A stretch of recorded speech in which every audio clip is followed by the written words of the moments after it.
Aftershocks of the war on Gaza signal a possible rift between Israel and Turkey. But are there unknown causes behind this swift souring in their relationship? And is their long friendship in danger of collapsing? This is Inside Story.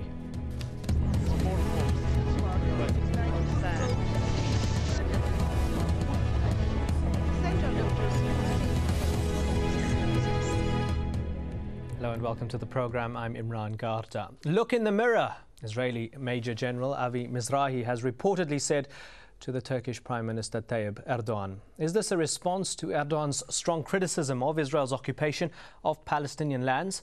Well, last month at the World Economic Forum in Davos, Erdogan angrily accused Israeli President Shimon Peres of knowing very well how to kill.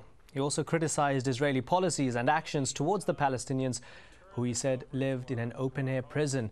In response, Mizrahi was quoted as saying Turkey was not in a position to criticize Israel when it stations troops in northern Cyprus. He also accused Turkey of repressing its Kurdish minority and massacring Armenians during World War I. Well, could these controversial remarks from both sides strain the Israeli-Turkish relationship? How significant is that?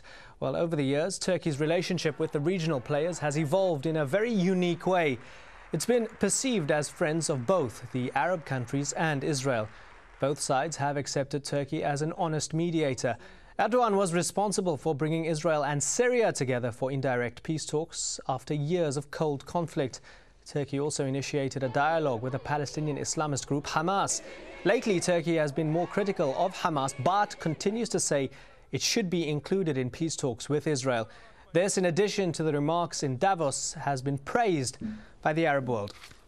Well, joining us now are our guests in Ankara, Umut Arik. He's a former Turkish ambassador and is the Secretary General of Turkey's Democratic Party. In Tel Aviv, Ofra Bengio. She's a senior research fellow at the Dayan Center for Middle East and African Studies at Tel Aviv University. And in Boston, Lenore Martin. She's a professor of political science at Emmanuel College and is the author of the book, The Future of Turkish Foreign Policy. Thank you very much for joining us. If I could start off with Mr. Arik first. Look in the mirror, says Israeli Major General Mizrahi. Does he have a point? Well, I should think that everybody is needed to look into their own mirrors for the sake of bringing about long sought-after peace to this troubled region. And I guess sentimental outbursts are never conducive to bringing about peace in the area.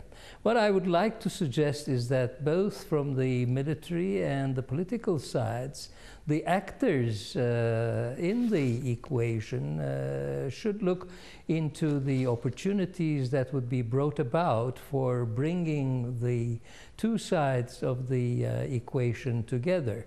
And I presume Turkey, from that point of view, has been very active in order to approximate the attitudes of two sides which have been, for Turkey, long-standing friends. On one side, Israel, and on the other side, the Arab world. The hope from our side is that whatever may happen in sporadic incidents should not change this attitude, both from the Turkish side and from the side of the two parties in the Palestinian issue.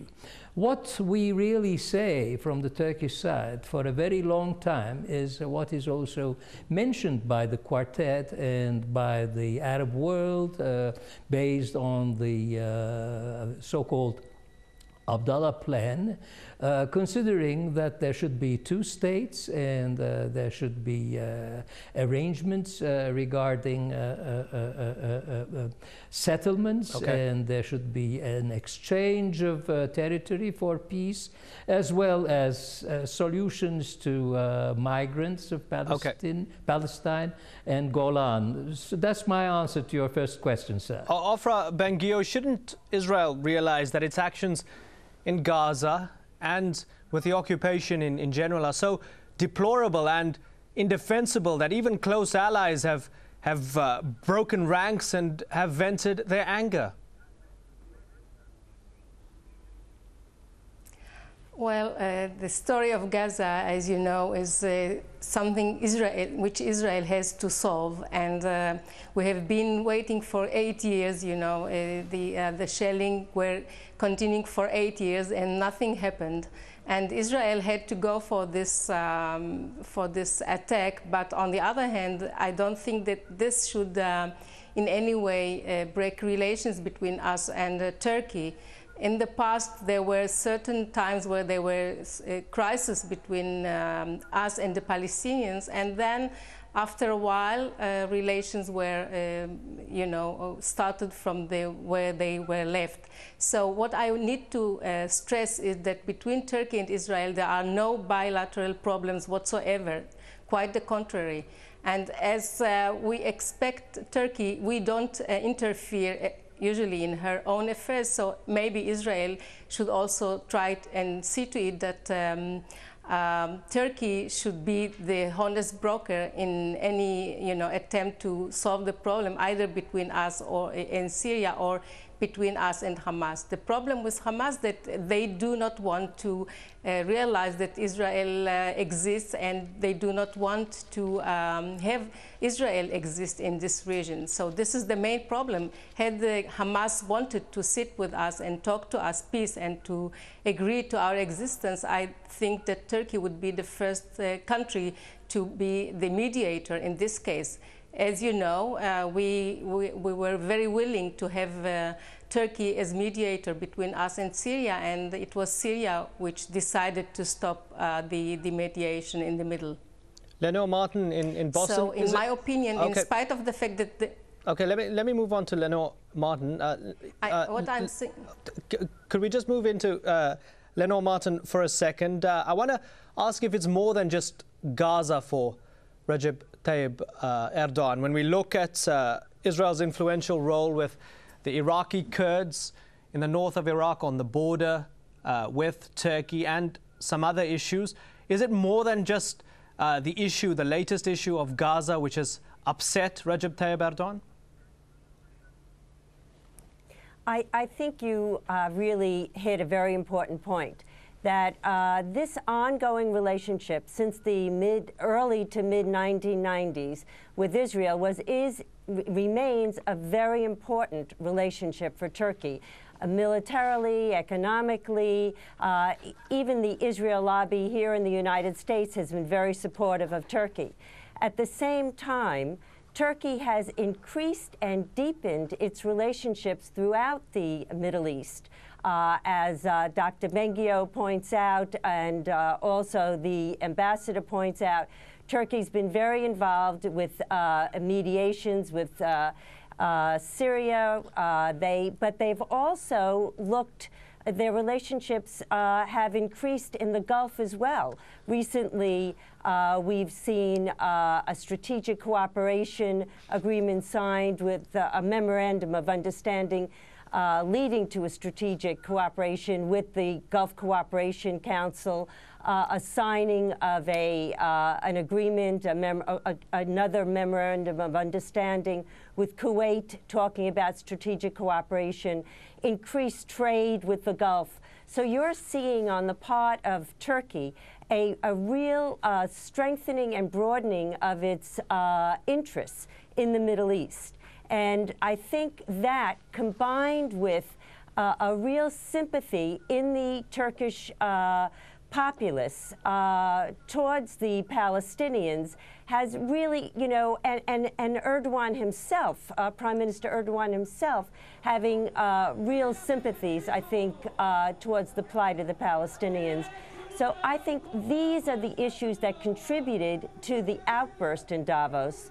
But I do think this is a very long-standing and important relationship for both sides, and I expect it to continue. Umut Arek, Onur Oyman from the opposition Republican Party in Turkey wasn't very happy with Erdogan's outburst in Davos. He said, I quote, "Mr. Prime Minister has made a very serious mistake. Turkey is paying the price for the government's pro-Hamas approach. Tomorrow, the cost could be serious. In foreign policy, one needs to think 3 times and speak once." This was Onur Oyman speaking to Hurriyet. I wonder, What serious costs could he be talking about? Well, I think, thinking thrice is not enough in terms of diplomacy. One should think many more times before speaking. I would like to suggest here that as was mentioned by Professor Martin and by Ms. Bendiu, the connection of Turkey with the region in terms of its relations with both sides is such a long-standing connection that what I have said before, sporadic outbursts will have only passing importance in the context of real interests. And I presume that one should realize for the Turkish mentality, any approach against defenseless human beings is to be criticized, though the criticism should not achieve dimensions of sentimental anger.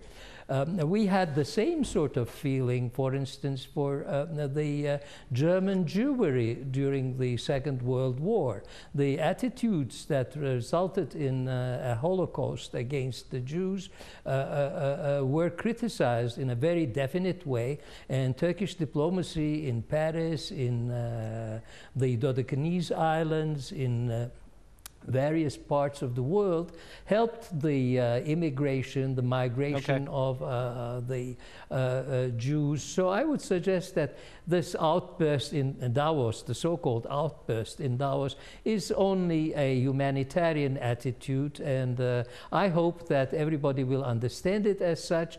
I would like to understand myself the attitude of General Avi Mizrahi in the same manner too. People are sometimes not able to control their feelings. Okay. I remember also Mr. Perez getting very angry too. Okay. Yes, Tariq, that was what I wanted to say. Yes. We need to take a break now. It is time for a short break. We'll have more on Turkish-Israeli relations on the other side of this. Stay with us.